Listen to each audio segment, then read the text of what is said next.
Hi everyone and welcome back to Tea with Jules. Today I am talking to Lana, Bonnie and Erin, and they are Three Birds Renovations. I am so excited to chat with them. They know everything there is to know about interiors, flipping houses and how to build an amazing business. They give me some really great tips on all of those things, and we talk about being working mums and how they survive a friendship and running a business together. You will love the chat. Here they are, the Three Birds. The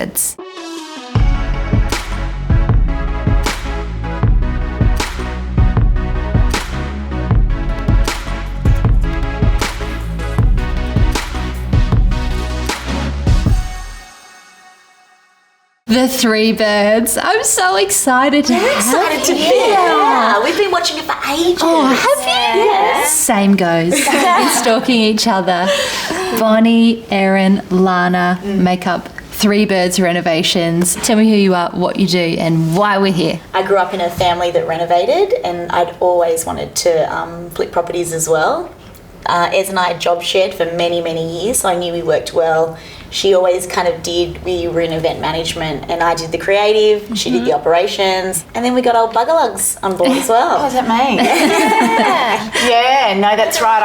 I had left the corporate world, and then I just got a call from Bonnie one day, and she was like, "Oh, do you want to renovate houses with Erin and I?" I said, "Look, I have no experience, no sense of style, but I'm in." She was like, "Yeah, but we want you." And so it wasn't about the renovating for me. It was about the business opportunity to work with these two girls, and it was just the right time in our lives where we all wanted to just pursue something a little bit more fulfilling than working for other people. Something for us. We wanted to build something for us and for our families. Yeah. And, remember we chatted in my lounge room. Remember we had a chit chat about what it could look like, and there was a time where it could have looked like styling people's homes to sell. That was a conversation we had.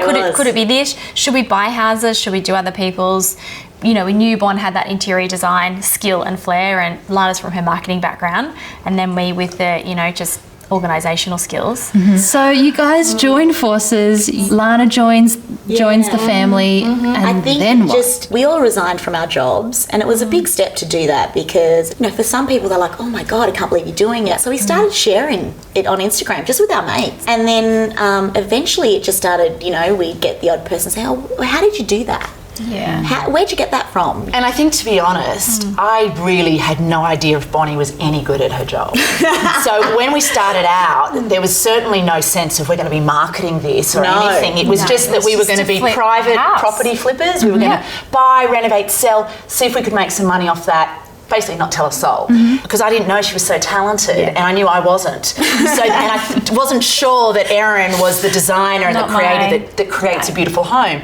But then when we saw the output, and then we'd share it with some people, and then the school mums would say, "So what have you ended up doing?" And I'm like, "Well, I'm renovating houses with my best friends." They're like, "Oh, you're living the dream." Yeah. I said, "Am I?" Yeah, we didn't know. "Girls, we're living the dream. We've made it." There's Bonnie yelling, "Buster, get down!" or whatever. So, but I said, "We're living the dream." Apparently, and it was a little bit of a wake-up call that, okay, this is something that other people really love to watch and even just live vicariously through.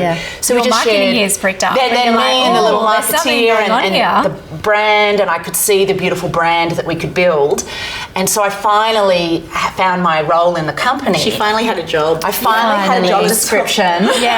Brand manager. Not now she toolkit runs wearer. Now she seriously runs the empire. And so Bonnie's the creative director and Erin operations, and then I've ended up being very busy, marketing and keeping the business going with all of our partnerships and what have you. And it's just been fantastic. But when we started out, I really didn't know that I would have a role other than to, talk to tradies on site and make everyone feel good. But these two had a very clearly defined role.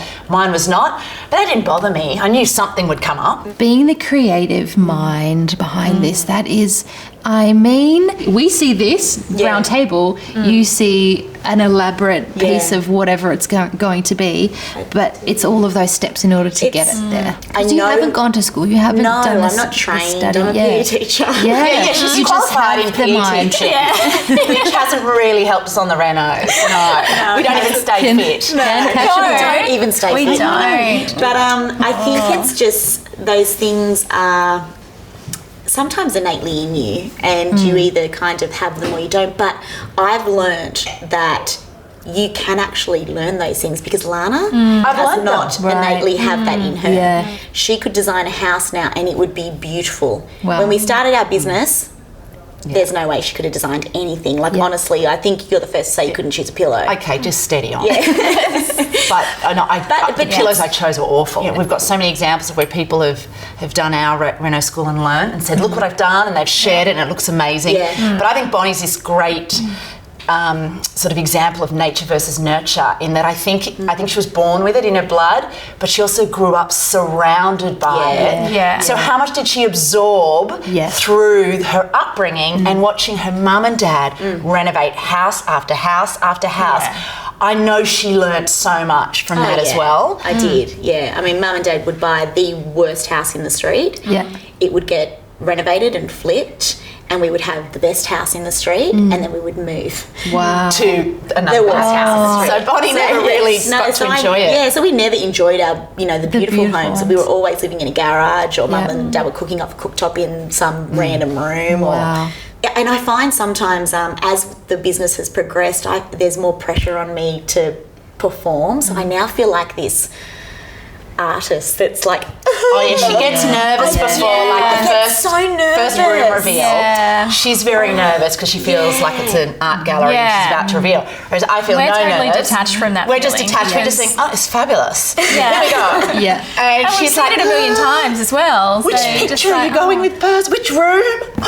I remember we had an open understand house that. at my house that we've just finished renovating, and we had hundreds of people come through for Reno school to the open house. I was sick with nerves that day that the imagery, the real life wasn't going to live up to the imagery. Right. Yeah. And I just, and She was. And I didn't know that. She whispered it in my ear as the women were all coming down her driveway. She was like, God. oh, God, what if it's not good enough? So, of course, I then announced to all of them, Bonnie doesn't think you're going to like her house, blah, blah, blah. And they were all Meet it just, head on. are you joking? I said, isn't she crazy? And do you feel like because you grew up in a family that was always moving, you just want to stay in your home? No, my husband, he pretty much has to hold me down. Like, I'd do it again tomorrow. Yeah. Really? Yeah. I would, I'd do it for the rest of my life and be completely happy, because it's the creativity. It's that, seeing that next thing, doing that next thing, So I love that. That's why I have the perfect job, because I renovate, 3 or 4 homes a year, or however many homes a year we renovate, but I get to do something different every single time. Yeah. And so for me, it's like, it's amazing. I'm living my dream. They might not be, but I am. We're all supporting Bonnie. Sounds like so much fun. And between you all, you have 9 children. Bonnie, you have 4. Erin, you have 3. Lana, you have 2. I think it might have been on your website. I read that you guys wanted to quit your corporate jobs so you can have more time. And I started laughing as I was reading it, because I know what it's like to own a business, and it's like, yes, you don't have to work within the 9 to 5 slots that your boss. There's flexibility, but it's not less work. No. It's a million times more work. Yeah, we need to update that page. Actually, that's my job. Go ahead. We do need to update it to do that. Yeah, I was very interested to see if you feel like you found that balance between being mums would be and the perfect example, I think, where it has worked for you, because of the flexibility of owning our own business. You Well, I work part-time. Yeah. Right. So these girls choose to work full-time, which we call full-time 5 days a week, but not counting, business hours. And I do 3. So since we started out doing 2 or 3 because we wanted the work-life balance. And this is all great, and let's take the kiddies to the park on a Friday or so, whatever it might be. And then it just ramped up. And so we basically snowballed into the point of working 5 or 6 days a week before we knew it. And these girls had come from jobs where they were working full-time. So I had gone back to part-time work with the kids. So we just came from different worlds, and I got to the point, I think it was a year and a half ago, or however long, where I just said, I can't work 5 days a week. Yeah. It's just not working for me. Yeah. And so I've cut back to 3 days and they do 5 days. And, so, you know. so the beauty of owning your own business is that flexibility and creating your own rules. I love making the rules. Like, Yeah. you don't have to, it's just, you just decide, we're going to do that. We don't have to go and ask. Yeah. You know, and A board. A board, usually filled Get with a men. You know, it was usually, you had to go and sort of beg for, could we do this? It's just lovely that we can just decide, no, that's fine, 5 days, 3 days, we can make that work. And it wasn't for me even so much saying to girls, what do you think, what are they going to say? It was almost like them saying, I think you need to work 3 days. We totally like, supported we it. see what's going on with you and you, the 4 days is even too much. Let's drop to 3 and then maybe we'll go up to 4 when the business needs. So I'll fluctuate up and down when different projects are coming up. Yep. And so I'm so grateful to be able to do that. So and we Lana's just the had polar to... opposite. Yeah, I work non-stop. 24 hours a day, 7 days a week. My husband keeps saying, isn't that why you left your previous job? And I say, no, it was probably more that was unsatisfying. Yeah. It wasn't really the workload, it was the unsatisfying nature of that. So I am a bit of a workaholic. I find it strange to We've sometimes had to force not have annual leave work. on her. Yeah. Like we've made a company policy now. Changing the Forced locks. annual leave. Yeah, because the liability to pay out would be too huge if I ever left She's and a I needed my annual liability. leave paid out. So it's like, we can't carry that liability on the And so we books. just take our holidays and eventually she's just noticed, well, I might as well take a holiday as well. Yeah, Seriously. exactly. She just took one. We're very proud. Yeah, Thailand. Yeah. Yeah, just came Very back from happy. our longest holiday, 10 days. Good on Thailand. you. See, I'm very good at holidaying. Yeah, I'm not mad at it either. Yeah, both of them are. They're good. And they usually holiday together, Jules. And I'm not invited. I don't know if you picked that up on Instagram. You are invited. But don't come. they both just went to Hawaii. Yeah. It was not discussed with me at all. And I just ended up in Thailand. And it's just the truth. Oh, that is your worst nightmare to go on holiday with us. Yeah, you wouldn't really So cope. Why? No. I just can't cope with the way they're came to friends Byron. and family. They've got too many children. And they're two different people. And I just... In the work environment, I can handle it. In the friendship environment, once you put all their families together and then you're throwing Bonnie's dogs and the cows. Seriously, me and my little family of 4 over here and my bird, I have a parrot, we're just happy over there. You visited us in Byron that one time, did. remember? But you only came to visit for like a few hours on the beach and it was really windy and she's like, I've got to get off the sand. It's too windy. No. And we were staying a few They stayed- next suburb. There's They stop. stayed elsewhere. No, I'm loving it. That leads me to my next question. You work together, you're best friends, you've like your family and work life kind of merge into one. It just does. It's just what happens when you own a business. It's like all one big life at the end of the day. It is. Our kids go to school together. It just is carpool. Like it's like a big flow. How do you go? Like, do you identify each other's strengths, weaknesses, and then just accept everyone for who they are? Yeah, that's probably a good way to describe it. Is that it? It's like a marriage. We have it's like to a marriage. We have are, to. or else honestly we could not survive. Because we're too old to change. Yeah. So we can't expect us at this age to change who we are. Right. Well, we're not 20. Mature. Mature. Yes. Yeah. And so I just think we are who we are. Yeah. You know, Erin and I was Yeah. once thinking, why does Bonnie do that? And then we say it's because she's creative. Yeah. And it's the right brain. It's the Right creative brain. And then, And then they would say the same about me. What is she going on about? Why And does they're she need a that is spreadsheet the for way that? that is just the way she. Why does she need that in writing? Right? Yeah. And then whereas Bonnie will just be straight on the phone, hey, what do you think of this? And I'll be like, could I have a moment to think about that? Yes. And neither of them can understand, why did you just put me on the spot? Yep. And Bonnie's like, why can't you just answer my question? Right. Yeah. You're So a I think processor. so we Barney, we all Barney. Yeah. But I think what there is, and that's what's probably got us through to this point 4 years later, an absolute deep respect for each other. Yep. And, neither of us have sisters. Yeah. So the way we kind of Barney with each other is very similar to the way you would, I'm assuming, if people I think fight as that's what they sisters. do. Yeah. That's kind of how our Yep. relationship is. I want to talk about you being birds, women, in kind of a man's world. Yeah. You got to kind of get in there and bring your feminine energy, but also kind of be a bit of a ball breaker at the same time. That's probably the perfect role for all three of us. That really works. We're really quite comfortable in that role. Okay, right. No, you're right. We did. We've started a business in definitely a man's world, but the people we work with are very respectful. There's things that I will say to them sometimes, and they'll just like roll their eyes at me, but then they'll do it, and they're like, worked out okay. Yeah, that's okay. Yeah. So I think it's also them trusting in your ability. In the beginning, we didn't know what our ability was. Now we'll say, do that, and that. And they're like, no problem. Now. And I think men and women can have such a lovely working relationship. Yep. You know, sometimes better than a whole bunch of women. Yeah. You put the men and women together, or a whole bunch of men. Yeah. You know, you see sometimes a lot of builders and clients when it's just man-on-man conversation, they actually probably don't get where you could get to with a female and a man where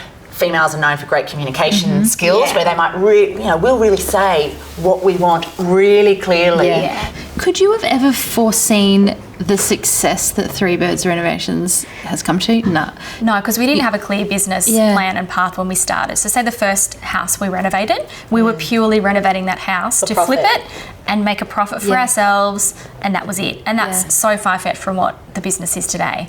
So it's really evolved week by week. And I think that was great. Often, you know, in small business or in any business, people would say, don't start till you've got a business plan, a strategy, all of that. We had people tell us that. There's no way we could have done that because we didn't know the industry. We hadn't done a thing in it. Yeah. So to write a business plan before you're in it was going to feel silly. So we went into it without a business plan, just we'll do this one house. And I think that really worked for us in that sense. And to be honest, it's not like it cost a lot of money to buy that house and renovate it, but we knew we were going to sell it, even worst case, break even worst case, lose a bit of money. But it's not like we were about to go and buy $1 million worth of Chinese bikinis that we then couldn't sell. That's a risk where you want a business plan. Right. You know, but with this, it felt like, look, we are putting a lot of money in, but we felt we could get that out of the house and then just go, okay, what's next? We tried that. So that's why we were comfortable to do it without a business plan, even though you are talking a lot of money when you're buying a property.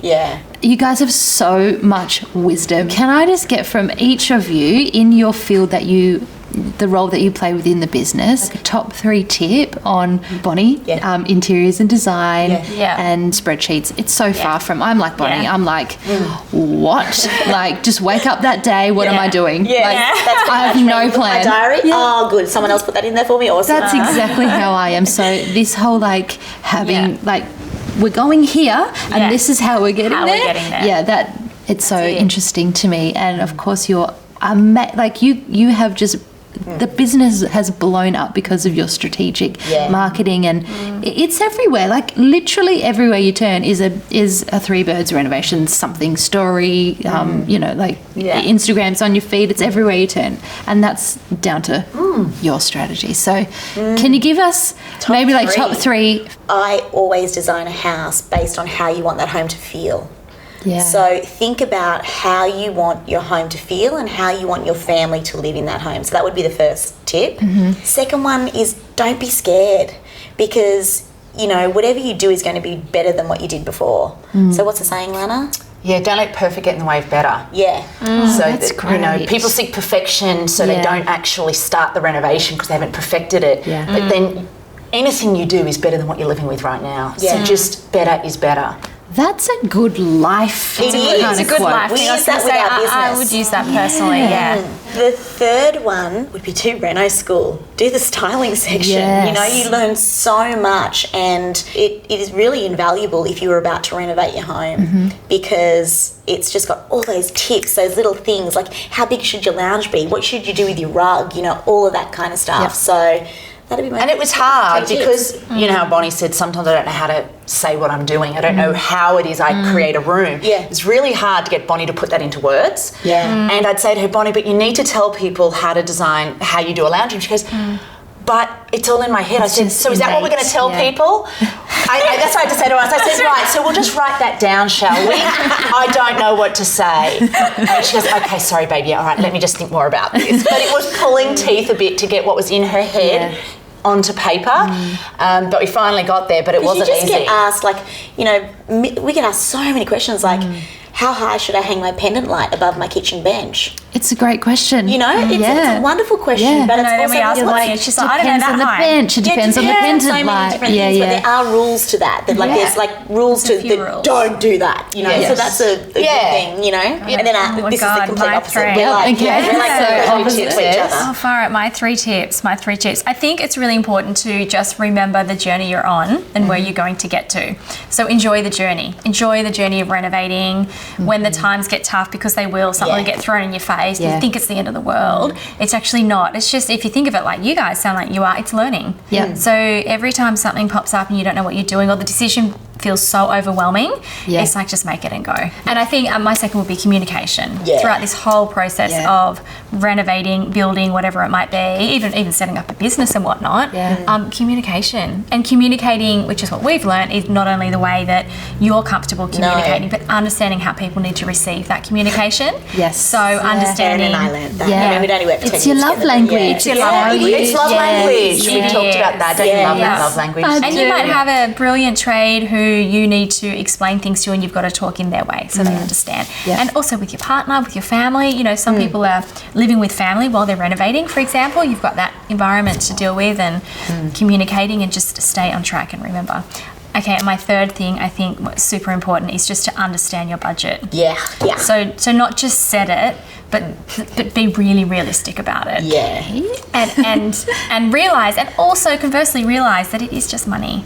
Oh. And I know, I don't want to say that flippantly, but we all have a means that we can reach, but don't beat yourself up if and when you go over. Good, I was wondering where you were going with that. Yeah, no, I don't mean like it's just money, it's not endless. It's certainly not endless, but if you have a blowout, you hit rock, you do something unexpected, it's not your fault, it's not the tradie's fault. But it's also about juggling that on the flip side, you know, because everything can get toned down. You make a saving elsewhere. You make a saving elsewhere. Yeah. I mean, I pretty much get told 9 times a day by Erin, Bonnie, you can't do that. It costs too much. Yeah. So I like to change it. And even with your house, Bonnie, when you worked out where your budget was headed, you decided, right, scrap that concrete driveway. It's not happening. Yeah. And you made an alternative because you eventually had to draw the line and say, I can't spend that money. Yeah. The budget is key, isn't it? It is key. And no, I don't think any renovation or build, the budget never extends to everything you want. So even people that are spending millions of dollars, they're scrimping somewhere, they're compromising somewhere. Someone who's spending $10,000, they're doing the same. So that's probably where most of the stress lies. Yes, exactly. Everything stems from that. It's just like, that's why you keep on top of that. Then there's less stress. They've got good ones for pressure. tips. It's a bit difficult in terms of business tips from my I think you go whole of business. What would be your 3 big tips in building a small business and brand? Well, I think one thing is that if you can do it with someone else, it's a great way to share the burden. So I'm doing it with 2 other people. It could just be one other person, but it shares the burden financially, it shares the burden emotionally, it just shares the workload. And it's really nice to just not have everything sit on your shoulders. So I think that doing it with somebody else can be really helpful, but it's got to be the right person and the right people in terms of values and things like that. I think then the other one would be really being open to changing your business and your brand as you learn and as you get feedback from people. And that's absolutely what happened to us. You know, where we are today, there was never a plan to be here. We just kept adapting it and realising, people like seeing that. They like hearing that. We could probably do more than one house. Actually, why don't we do this house? It's basically just not probably planning too far ahead. We often say, let's not plan much more than 6 to 12 months ahead, because things will be different in 12 months' time, or what we would have planned 12 months ago, we wouldn't plan then. Right. So we just sort of plan about a year out in terms of the key things we'll be doing, because things can change. And then you leave yourself open for opportunity. Because if you're too closed in your plan, then you can't you'll miss an opportunity because you say, sorry, we've just locked in all of our money, resource, time into this route, and you can't change when something great could come along. So I think that's that. And I think the last one is just having the confidence to take the plunge and do it, because I think a lot of people want to, but they just are afraid of failure. And I say to the girls all the time, we don't fear failure. What I fear is not trying. Right. It doesn't matter. I mean, failure could be the house doesn't sell, or this happens, or we go over budget. That's not failure to me. Failure is us saying, I'm too afraid to try. I don't want to try that. I don't want to go on Tea with Jules because I'm too nervous to try that. That would be disaster for me, because I want us to try everything. And so, a saying that I love is don't die with the music in you. So it's, I just think, and I knew you were going to pull it out. Don't die with the music in you, because life's too short. Right? No, life's too short. And You so stole it from someone else. I did. I didn't come up with that. I totally, it's not mine. It's somebody else's. If you Google, I'm sure it's there. But don't die with the music in you is something that I love to say to people and to the girls, because life's too short and you just don't want to die wondering what if. I don't ever want the what if. I want to, I know. I know that was right. I know that was wrong. I know that was wrong. I just want to know. And we feel like we're living. Really. Get busy living or get busy dying. Another great cliche. I'm big on so many.